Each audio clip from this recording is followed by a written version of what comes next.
Hi everyone, welcome back to Grandpa Mark's Hobbies and on the finale of the '59 Ford Skyliner kit. This has been just one of the coolest kits I have ever worked on before, ever. I got all the linkage hooked up. I'll put some pictures in at the end of how this linkage looks, how that went together, everything here. But let's move the guys out of the way and get this started. Oh, sorry, Duke. Sorry to everybody else for hitting the camera, too. Mr. and Mrs. Skyliner had to be glued in. Well, Mr. Skyliner did, because you have to put him in, and then the steering wheel, and then his arm on, just to get everything to line up. As you can see, we have a working roof and trunk. It doesn't really fit as tight as I would like it. I can fiddle around with it for a couple minutes and get it to look showroom pretty, but it is what it is right now. The engine, I added quite a few things to it. I'll show you those pictures at the end too, but let's talk about them right now with my trusty toothpick pointer. We highlighted the battery. We put battery cables in, and I'm just going to work from this side of the engine over. We added our upper and lower heater hose all the way to the back. We can bring this up a little closer. This only opens that far, so I'm going to just set this down and we'll go through it this way. Our heater, I added a windshield washer motor. The brakes got lined. We have a radiator hose made out of speaker wire because this kit doesn't have a radiator hose. So what I did is I took the speaker wire and I painted it with Tamiya's rubber black and then kind of bent it into shape the way I wanted it. I had a little hole drilled in the engine block before, so I stripped the wire out, so I had a pin on this side, and then I just brought it around and glued it in on this side. And that's just the best you could do with that. I added a overflow on this side, and obviously the spark plugs, fuel line, return spring, and vacuum advance. Really, really cool kit. Brake lines on the upper and lower. But like I said, this is a very cool kit. We'll close this, and this is kind of tight closing, but with a little bit of finesse, it will go down. There we go. And then you got to push it forward and then push it down into place. So there we go there. I'll show you a picture of this front end. We'll bring it up. Everything is still drying on the front end here. There we go. So as the time goes, these will clear up. I used gloss Mod Podge in the back, and then I covered the whole things with a little bit of quick shine just to bring them out. As you can see, our front window is clear again and scratch free. It's got a little wave to it, but that'll settle out. I put one coat of quick shine on the inside and the outside, and that made those scratches just go away. Did the same thing with the trunk, or with the back window too, because they were scratched up pretty bad in the kit. But that's all fixable. A little bit of quick shine and you're good to go. But now this is what everybody really wants to see. Let me open this trunk up. And see here, this will fold up too. This linkage is so cool. This would have come up. Our trunk would fold back. This would fold down. And it will drop into place with a little bit of brutality. Down and in. And what I have to do is flip this up just a little bit to get that hood to drop down so it tucks underneath the seat this way. And then this would come around to the top, and I'm not going to force it in here, but I will show you how it drops in. Now you see why I'm using a toothpick today. But it had dropped down like that, and then I can fiddle with it a little while just to get it to where it sits down there pretty good. But there you go. Now we're in the convertible mode. And we'll come back out of it, just pick this up. That piece folds down on its own, just from gravity. And now this is finagly. I got to get it out of the front first, and then just draw it up, and it will come. It's tight in the back, very tight. I'm actually giving it a little squeeze to get it to break through. So I'm not going to be doing that very often. But there we go. Sits up, and I'm going to display this just like I've seen so many pictures of this car, with the hood on its transition back, right about there, with the trunk lid open, and there we go. And I think that looks really cool. I used a little bit of Bandai's panel liner, the pen, just to go around and highlight a little things. I used my silver gel pen to do the script. This one I used the gold gel pen, and I got pictures of this at the end too that really highlight it. The putting the body together, let's talk about that for a second. Remember, this piece has 1, 2, 3, 4. This piece is 1, and then the 2 side panels glue in, and then the back panel glues in across the back. So that gives you a lot of room to make mistakes. And really, it wasn't as hard as it sounds. But let me flip this over, and I'll show you. There's a ledge here where this would clip, and then I pushed it together. But before I pushed it together, I was a little flared, so I threw a little bit of super glue underneath both sides.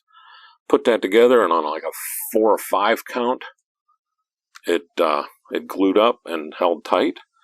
But then this chrome piece, I waited till the end to put it on, and I'm very glad I did. And I would highly, highly recommend you do the same, because it also had a little piece that was supposed to overlap here and hold this tight on both sides. Well, when I went to do that, this piece is a little bit wonky. You know, it just, over time or whatever, it just would not line up right for me. So what I ended up doing is running a bead of super glue across this whole back and pushing this piece into that piece level and bringing it to where it was nice and tight, and I just held it there until it was dry. And then, once that was done, I went to put these 2 pieces on, and they were so close it wasn't funny. But as you see, I snipped off that alignment pin on both sides. It looked just like these, but it was a little shorter right in here. And that would have went and grabbed a hold on both sides too. I snipped them off, because if I didn't, it was just so close that it just did not want to grab. So snipping them off made these drop in nice, and everything ended up fitting together. Whoops. Sorry, guys. Now let's talk about this front windshield a little bit. I'm hoping this kit repops someday or somehow, but if anybody has one of these, this is so flimsy, it's not even funny. And it's just cut just a smidge off. You can see it across the top here.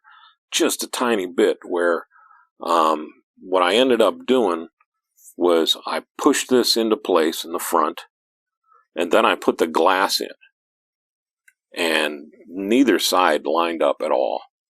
So I put that in, and I glued the glass down into place where it had to go, which was pretty obvious because there's alignment pins on both sides here and here for the vent windows, for these windows here.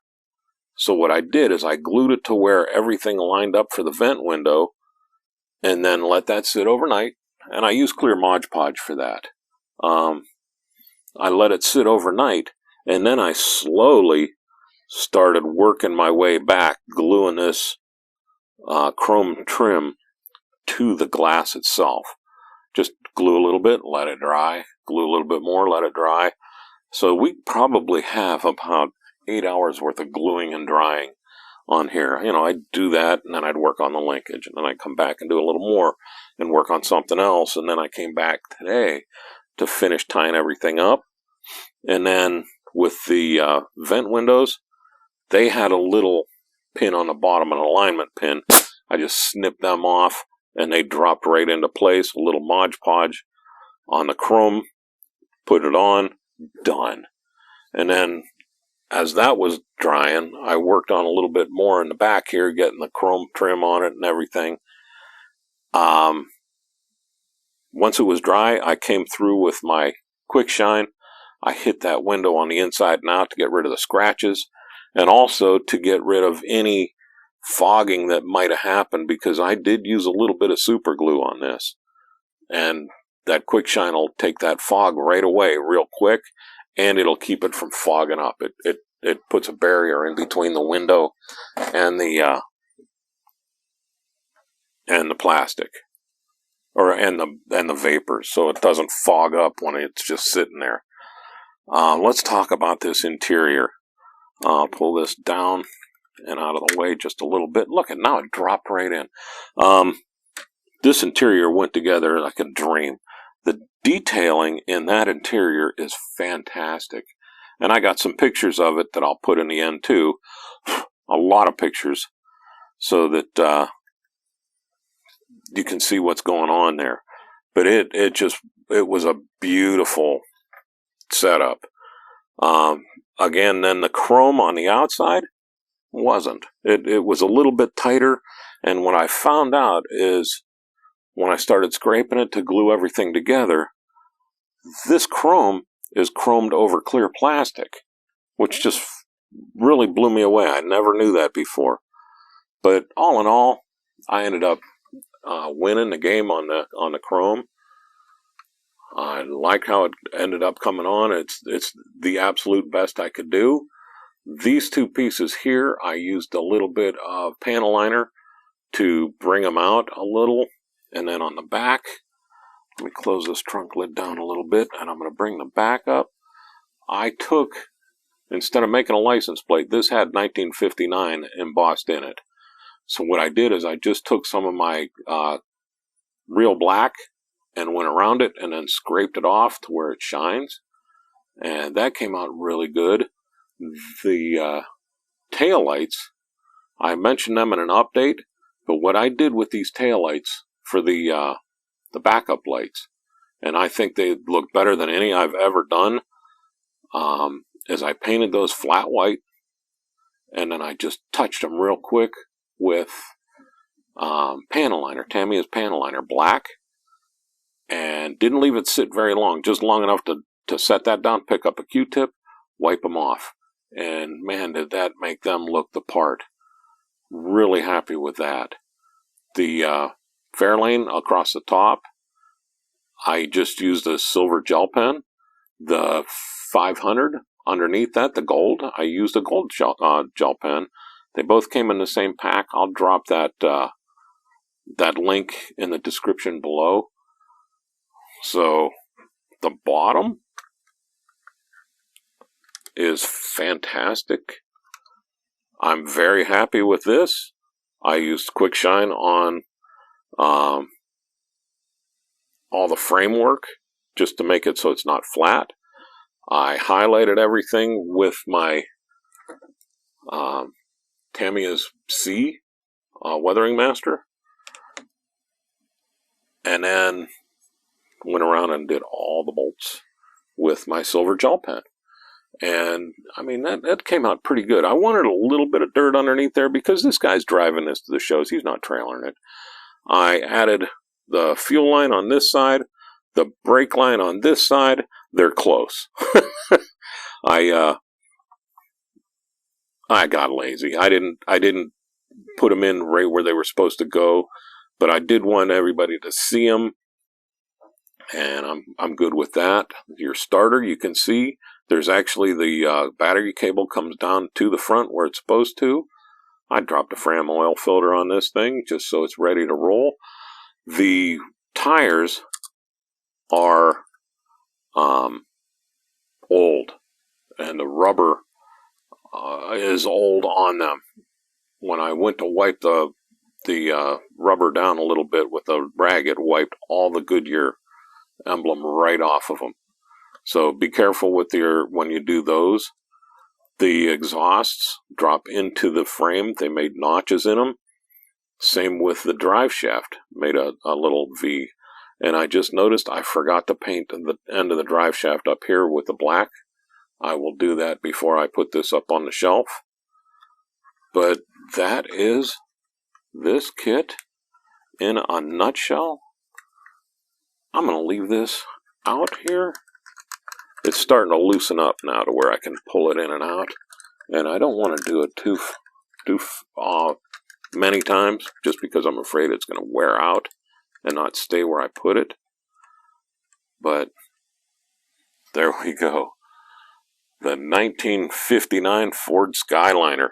Stick around till the end. I got a bunch of pictures coming up with some music like I always do. But here we go, and I have to thank one more time. I have to thank Chuck Spoor for sending this to me. My God, man. I'm off on it. This is great.